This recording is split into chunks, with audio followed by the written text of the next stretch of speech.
Hello, welcome back to Hidden Gems. My name is Arden Thomas. I'm the Syncom Small Talk Product Manager. Hidden Gems is where we show you capabilities of the product you may not be aware of, but we think you will benefit from. If you have any questions, comments, or suggestions, please send them to myself, Arden Thomas, at athomas@syncom.com. So today's screencast is tagging part 2. And we're going to show you how you can do some tagging with Pragmas. In tagging part 1, we showed you how you could use some no-op methods, such as revisit to simplify, to tag methods.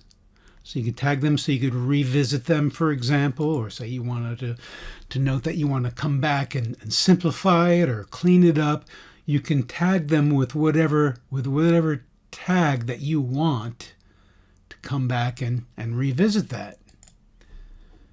Today we're going to use Pragmas to do some tagging. Now, we've touched on Pragmas before, and it was also for something I think very, very useful and beneficial.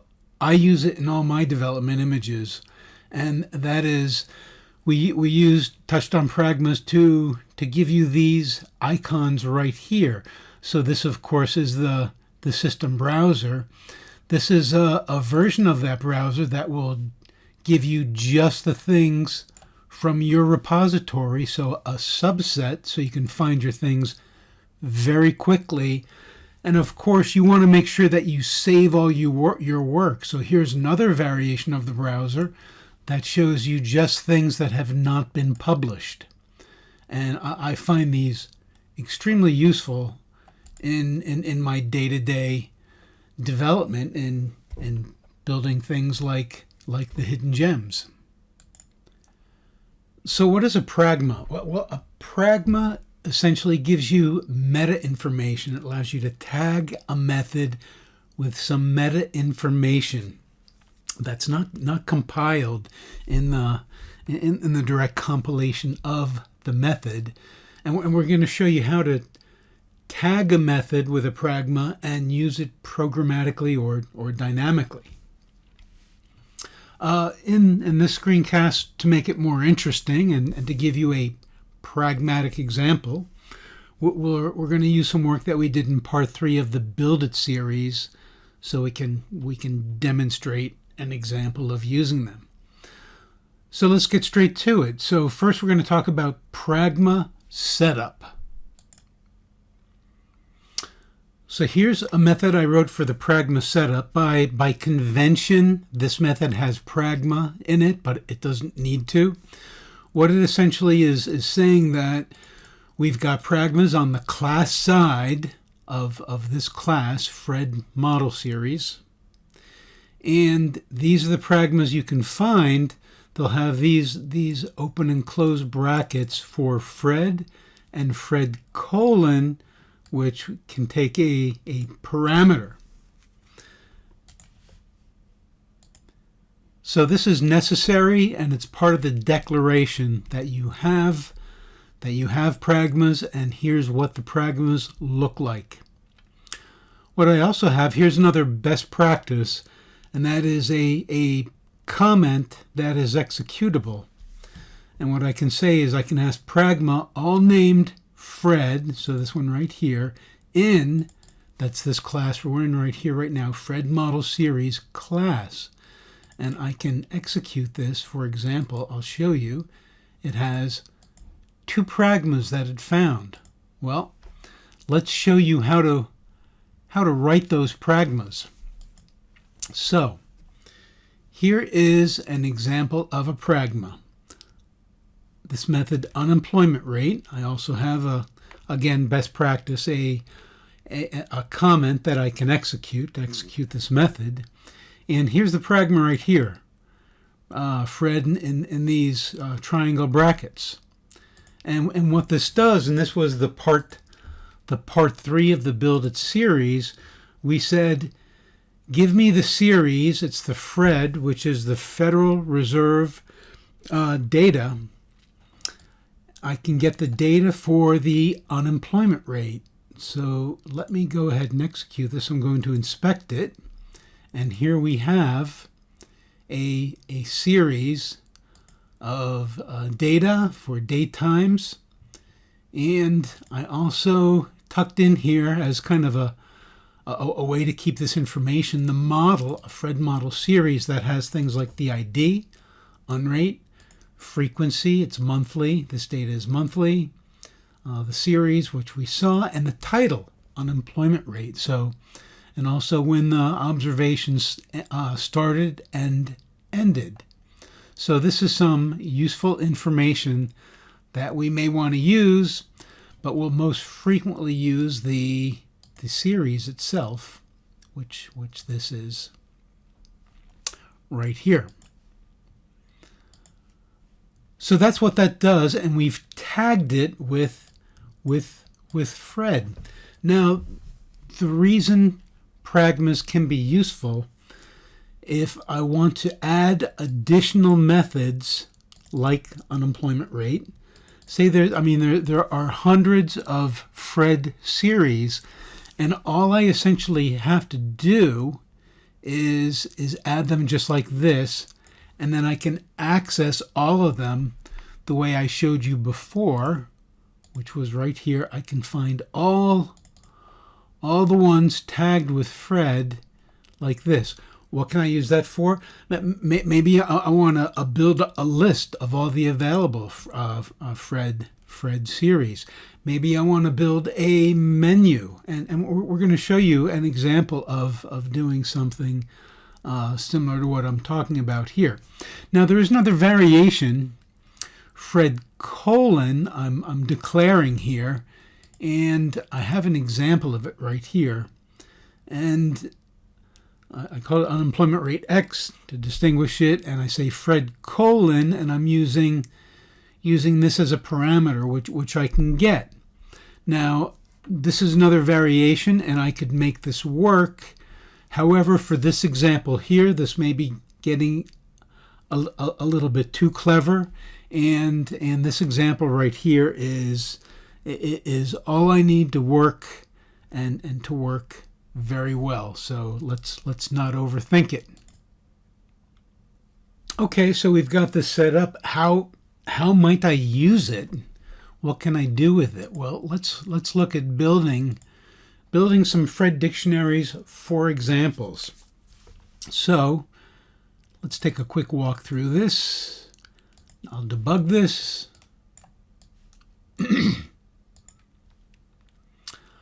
I'm going to get all the Pragmas, which we showed you how to do. Let's take a look. We have two Pragmas. So I'm going to build 3 dictionaries that are based on the size of how many Pragmas I have.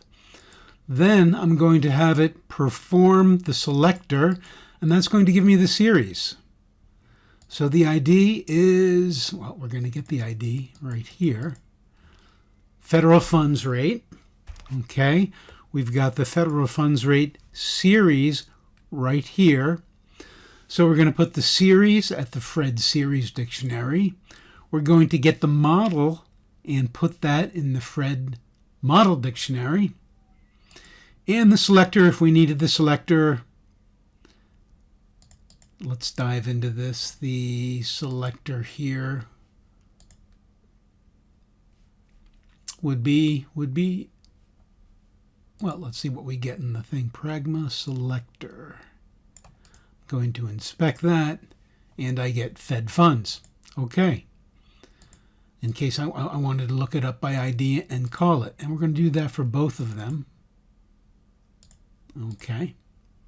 And the Fred IDs, those are the keys. So we're going to we could use either of these, any of these dictionaries. We're going to get the keys as set, and those are the Fred IDs. Let's take a look at that. Let's inspect it. And we have Fed funds and unrate for unemployment rate. Okay, so we have those set up. What else can we do? Well, I have another setup here, build Fred securities. And we're going to use some other work that we've done in the past in the hidden gems and quant gems. I'm going to, for each ID, I'm going to get the model at the ID and get the title. So let's take a look at this. Let's debug this. Build Fred securities, Fred IDs. Let's see what ID we have. Fed funds. The Fred model dictionary. So I'm getting the model and I'm getting the model title. So that should be federal funds. And I'm getting the series. And I'm building a Fred security so it can behave like a security. Why? Because I want to display the data. And let's just check out what we're sending in here. Fed funds. The name is federal funds effective rate. And we have the series. So we're building that. And we're going to do that also for the unemployment rate. So let's just go ahead and do that. What can I do with that now? Well, something else we have from like I mentioned, the past hidden gems and quant gems. I have a stock list simple chart app. I say new. Let's take a look at this. It inherits from Domain Master, another big topic of hidden gems. We showed you how to subclass application model and put lots of helper things to simplify your application and development to make it much more streamlined and much more powerful and capable. So what we're going to do is we're going to create an instance of this app, and then we're going to say in that app's stock list, get me the Fred dictionary values. So those are the Fred securities that we just created. Those will be the list, and then we're going to open it up. Now, just for a quick refresher of what this stock list simple chart app did, let's open it up. Okay, we have a list here of, I think these are the Dow Jones Industrial Average 30 stocks. And we can see these stocks and we can get a quick chart of these stocks. Okay, very dynamic. We can go through these very quickly and it displays the chart. We have more advanced charts with X and Y axes identified. But I just wanted to show you that so you can see what we're doing here. We're going to create it new and we're going to swap in. So let me just go ahead and do this. Okay, I've got the federal funds rate and the unemployment rate. Okay, so I've managed to just plug this in very quickly and easily with the work I've done right here. So this is the power of the Domain Master. This is the power and the simplicity of using Pragmas to do this kind of work. Well, say we want to add another one like this. Well, let's go do that. So I'm saying this is easy. Let's take a look. Here's the Fred website. Let's take a look at something like the M2 money supply right here. We want to be able to add this. Well, what's the key is M2. So let's go ahead and add that. We're just going to call this M2, self M2, Fred, and Series 4 M2. I'm going to accept this. Let's take a look and see if this gives us what we expect. We got this. Let's take a look at our model. The title is M2. Okay, discontinued here. Data, etc. So there we have it. Now, if we come back to our build and build, let's say build the dictionaries and build the securities, and come back here and open up our app. Oh, there we have it right there. So all we had to do to add that, let's try another. Okay, here's an example of CPI, the Consumer Price Index, all items for the US, and here's the key right here. I'm going to copy that key. I'm going to call this CPI, self CPI, and I'm going to put in that key right there, that's it. So that just took me how many seconds to do that. I'm going to rebuild my dictionaries, and I could make this smarter, have it just build new ones. Rebuild my securities, come back, and here's my consumer price index. I have that built in right there. So I've added that. It gives me the flexibility to add these things, as you saw, in just a few seconds time, and it will dynamically find and build those for those things, so I don't have to programmatically account and build the code and maintain the code. So things like this give you benefits that multiply, because not only is it easier to add, it's easier to maintain. It saves on a large number of fronts, and this is something that's as things get larger and larger and larger, the benefits really start to accrue. If you take advantage of things like this, the benefits over the long run really start to shine and highlight the value and capability of Smalltalk and doing smart development with tools like this. So let's quickly recap. This is tagging. In the past, we showed you other ways to do tagging. We've shown you other ways to use Pragmas. This time we used Pragmas to tag methods. And this is a true hidden gems, because this one isn't so obvious, and learning how to use this properly can be really powerful, and especially powerful at scale, where it can make it much easier to extend and maintain an application, as we've shown you here. So we showed you how to declare what Pragmas you'll be using, how to find those tagmas, how to write those tagmas, how to add them, and then, and I think maybe even more importantly, some examples of how to use them, and we added those into examples of applications that we've built before in Hidden Gems, to show you exactly how we could quickly add some new information to display really quickly and easily, and in a low maintenance way. So I hope you've enjoyed that. I hope you find that extremely valuable for your toolkit.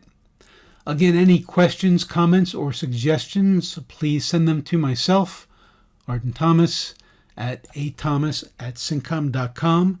Until next time, have a great time with Syncom Smalltalk. Thank you.